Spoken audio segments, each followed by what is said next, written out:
নমস্কার, গুরু কিপাহিকে বলাম। আমি অধ্যাপক ডক্টর শ্রী সুনীল শাস্ত্রী।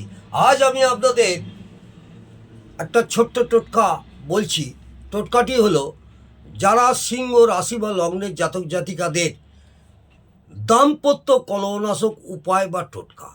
যারা সিংহ রাশি বা লগ্নের জাতক জাতিকারা আছেন, তাদের বৈবাহিক জীবন সুখময় করে তোলার জন্য কি করবেন? শনিবার দিন সন্ধ্যেবেলা গা পা ধুয়ে ভালো করে কাপড় চোপড় ছেড়ে, ভাত খাওয়া কাপড় নয়, সন্ধেবেলা এক টুকরো কাপড় নেবেন, কালো কাপড়, 6 ইঞ্চি থেকে 12 ইঞ্চি আকারে একটা কালো কাপড় নেবেন। সেই কালো কাপড়ে 125 গ্রাম কালো তিল নেবেন।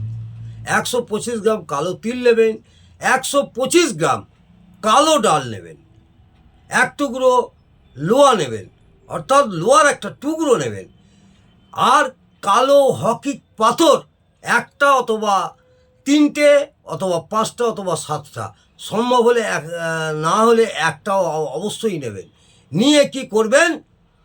ওইটা একটা পুটলি আকারে বেঁধে সন্ধেবেলা নির্জন জায়গায় গর্ত করে পুঁতে দেবেন।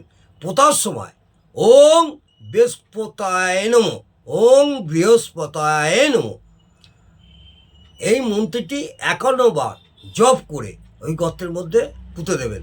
দেখবেন আপনাদের দাম্পত্য সুখ শান্তি সমৃদ্ধি সুখময় উঠবে এবং প্রেমপূর্বক খুশিতে ভরে উঠবেন।